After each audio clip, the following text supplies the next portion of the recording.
يا مساء الفل، ايه الاخبار؟ يا رب تكونوا بخير وفي احسن حال يا رب، اللهم امين. رجعلكم فيديو جديد النهارده، وزي ما شفنا العنوان مع بعض هنتكلم فيه عن ازاي نجهز بنتنا وامتى نبدا ان احنا نجهزها. بس لو اول مره تشوفيني، انا بيبو، دي قناتي. اتمنى تشتركي في القناه لو حابه، وتفعلي زر الجرس على الكل علشان تشوفي كل جديد بقدمه هنا في القناه. ويلا بينا نبدا نتكلم مع بعض في موضوعنا بتاع النهارده. طبعا كل ام عندها بنت مشغولة جدا بان هي هتجهزها ازاي وامتى تبدأ في ان هي تجهزها. في ناس هتسألني يعني ايه تجهزوا البنات، يعني خصوصا الناس اللي بتبقى خارج مصر هي اللي متبقاش فاهمة الكلمة دي قوي. تجهز البنت يعني ان هي تجيب لها مستلزمات زواجها. بس احنا في مصر بنحب نجهز البنات من بدري قوي علشان خاطر نجيب لها كل اللي هي محتاجاه، ومنبقاش حاسين ان احنا مزنوقين في او ان في مغالاة يعني في الموضوع، وما نبقاش مزنوقين في المصاريف بتاعة الزواج، خصوصا ان احنا في مصر بنشتري حاجات كتيرة قوي للبنت زيادة عن اللزوم. وكمان في مصر البنت بتشارك في الجهاز، يعني مش بس الراجل هو اللي بيشتري كل المحتويات بتاعة المنزل، لا البنت كمان بتشتري. يعني تقريبا بالمناصفة كده الشاب بيشتري اللي هو العفش، اللي هو الخشب، الاوض اقصد. والبنت بتشيل اللي هي الرفايع، اللي هي مش رفايع خالص، بالعكس ان هي الحاجات دي كلها بتعمل مبالغ طائلة يعني بجد، وخصوصا في الوقت اللي احنا فيه. فهنتكلم النهاردة بقى عن ازاي هنحوش، او ازاي يعني هنحاول ان احنا نشتري حاجات للبنت، وامتى نبدأ نجهزها. مبدئيا كده في ناس بتحب تجهز البنت من وهي في ابتدائي، يعني وهي صغيرة قوي، يعني مثلا من وهي عندها 9 سنين 10 سنين بتبدأ ان هي تجهزها. طبعا هتقولوا ده وقت بدري جدا، بدري جدا، بس مع الوقت هتكتشفوا ان هو مش بدري، لان زي ما انتوا شايفين كده السنين بتجري والبنات بتكبر بسرعة. فبتلاقي ان البنت ممكن اول ما بتتخرج او قبل ما بتتخرج كمان بسنة ولا اتنين بتتجوز. فالامهات دايما بتبقى شايله هم الموضوع ده، ففي ناس بتحب تجهز البنت من وهي بتدرس قبل لما بتتخرج. وفي ناس بتقولك انا ما عنديش خرم ابره في شقتي وما اقدرش اني اجيب جهاز واعينه لبنتي، هعينه لها فين؟ انا شقتي ضيقه وما تستحملش. وفي ناس بتحب ان هي تحوش المبلغ اللي هي هتجهز بيه بنتها من وهي صغيرة لحد لما بنتها تكبر وتختار كل حاجة على مزاجها، وساعتها بيبقى الموضوع صعب جدا، لان كده ممكن تبقى الحاجات على القد. طيب هنحل المشكلة دي ازاي؟ وهنحل مشكلة الفلوس دي ازاي ان هي تكفي جهاز بنتنا؟ مبدئيا هنبدأ الاول مع الناس اللي هي هتجهز بنتها من وهي صغيرة. اول حاجة هقولك يعني هنصحك بيها انك تبعدي خالص عن المفروشات والفوط والملايات وكل ما هو قطنيات والحاجات دي، ابعدي عنها خالص، لان دي حاجة فيها مشاكل. المشاكل بتاعتها ان اولا ان الاقمشة بتشيط وبتبوظ، وممكن يدخلها عتة او حشرات اللي هي بتاكل الاقمشة وتبوظ الاقمشة، ممكن تخرمها، وممكن تيجي بعد كده وقت جواز البنت تيجي تمسك الملاية تلاقيها بتتفجر كده، القماش شاط، القماش باظ من الركنة لان هو قاعد بقاله سنوات طويلة. طيب هنعمل ايه؟ الأقمشة والملايات والحاجات اللي هي القطنيات والفوط والحاجات دي سيبيها لبنتك، هي لما تكبر شوية هتبقى تختارهم بنفسها، ودي يعني عيني لها فلوسها، انما ما تشتريهاش انتي عشان تتفادي قصة ان هي تبوظ من الركنة، وكمان علشان بنتك تختار كل حاجة في الحاجات دي على مزاجها، لان الوقت بيتغير والموضة والحاجات دي بتتغير. فبلاش تجيبي، يعني بلاش تجيبي الملايات والحاجات دي من بدري.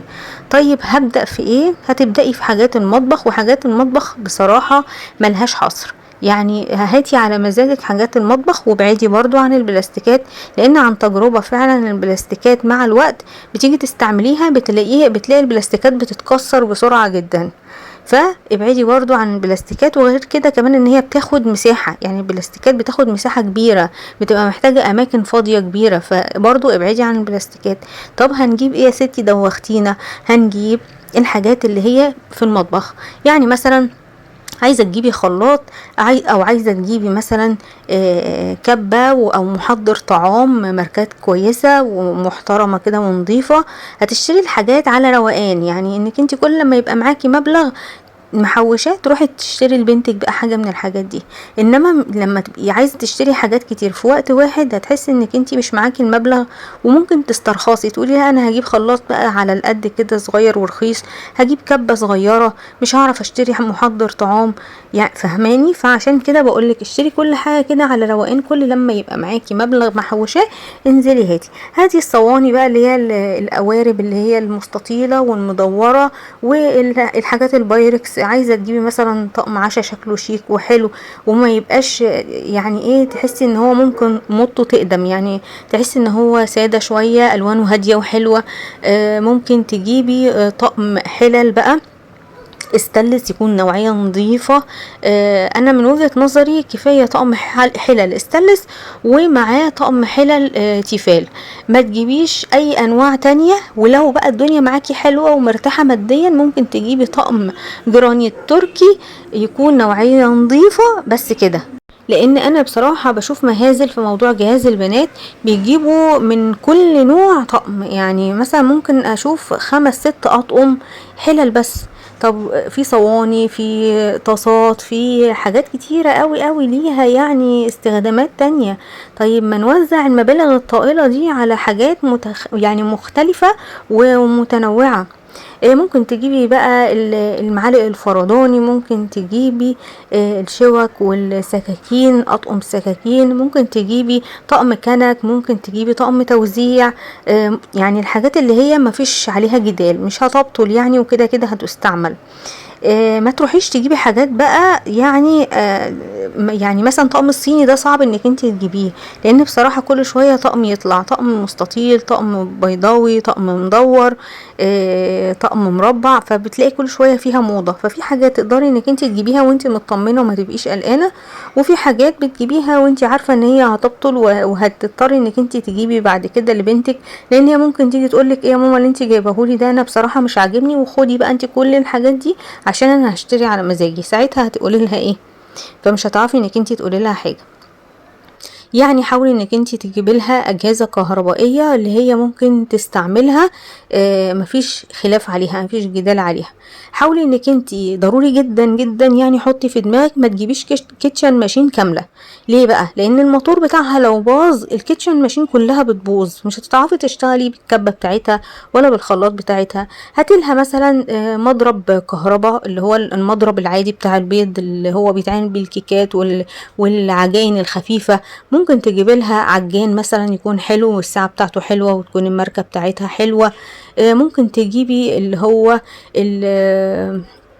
الهاند بلندر برضو من الحاجات الحلوة جدا، اللي ممكن تجيب براون او يعني اي بقى ماركة تكون محترمة كده ومعروفة.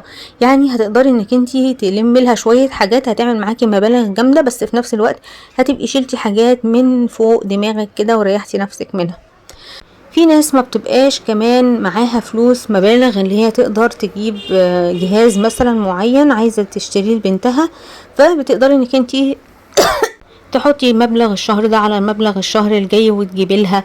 مش شرط انك انت تشتري كل شهر، حاولي انك انت تجيبي لها حاجات يعني تمنها فيها، بمعنى اصح ما تقوليش مثلا انا هجيب لها حاجه ب 600 جنيه في حين انك انت ممكن تجيبي لها حاجه ب1500 مثلا، وتكون اغلى شويه وتكون قيمه شويه، ويكون ماركتها كويسه فتعيش معاها اكتر. فحاولي انك انت مش هتشتري وخلاص، لا حاولي انك انت تشتري لها حاجات فعلا تعيش معاها وتفيدها. طيب بالنسبة للناس بقى اللي بتقول انا مش عندي مكان اني اجهز بنتي، هعمل ايه؟ الناس دي هي والناس اللي مثلا عايزة تحوش مبلغ كده وتجمد لبنتها في البنك او تجمد لبنتها مبلغ، تعمل ايه؟ انا من وجهة نظري انك انتي تحوشي لها مبلغ، تقدري تعملي جمعية كويسة، تقدري انك انتي تاخدي مبلغ كده في ايدك وتروحي تشتري بيها جنيه دهب، سبيكة دهب، حاجة مشغولات ذهبية بس ما يكونش ليها مصنعية عالية علشان خاطر ما تخسريش فلوسك في المصنعية، وتعينيها لها. ووقت لما بنتك تيجي خلاص تتجوز تبيعي الحاجة اللي انت اشتريتيها الدهب دي وتجهزي بنتك بيها. ليه بقولك دهب؟ لان القيمة الشرائية بتاعت الجنيه كده كده في النازل، وبعد كده مش هتعرفي تشتري لبنتك حاجة. وكمان هتلاقي الفلوس مش هتكفي معاكي كل المستلزمات اللي هتشتريها لبنتك من مفروشات بقى واجهزة، ولو حابة انك انت تشتري سجاد او ستاير على حسب بقى ما هتتفقوا في الزواج، يعني اللي انتوا داخلين عليه، على حسب ما هتتفقوا شوفوا انتوا هتجيبوا ايه.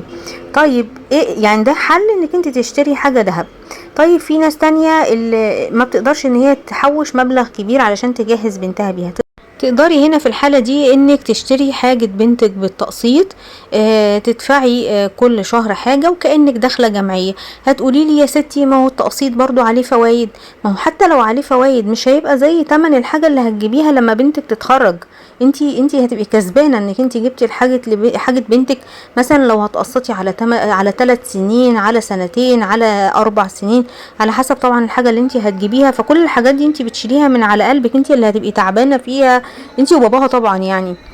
فكل الافكار دي هتساعدك انك انتي تحاولي تلمي الشوار بتاع بنتك وانك انتي تجهزيها، وما تبقيش لما بنتك تكبر ما تبقيش انك انتي حاسه انك مقصره معاها ومش قادره تفيديها بحاجه ومش قادره تجيبي لها كل متطلباتها، وفي نفس الوقت الجواز بيتاجل بسبب المشتريات والمتطلبات دي. في بنات كتيره جدا بتبقى يعني جوازتها واقفه على حاجات يعني هي مش بسيطه قوي، بس ممكن تبقى واقفه على غساله مثلا، واقفة على بوتاجاز، واقفة على حاجات يعني بسيطة. يعني لو كلمتي حد فيها هتقولك ازاي الجوازة واقفة على كده.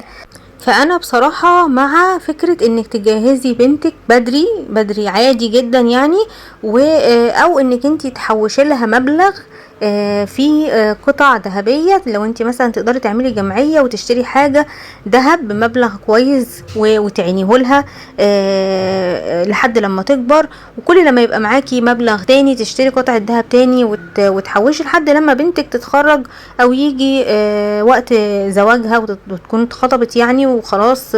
هتبداي انك انت تجهزيها وتشتري لها حاجتها وتبيعي بقى الحاجات الذهب اللي انت اشتريتيها.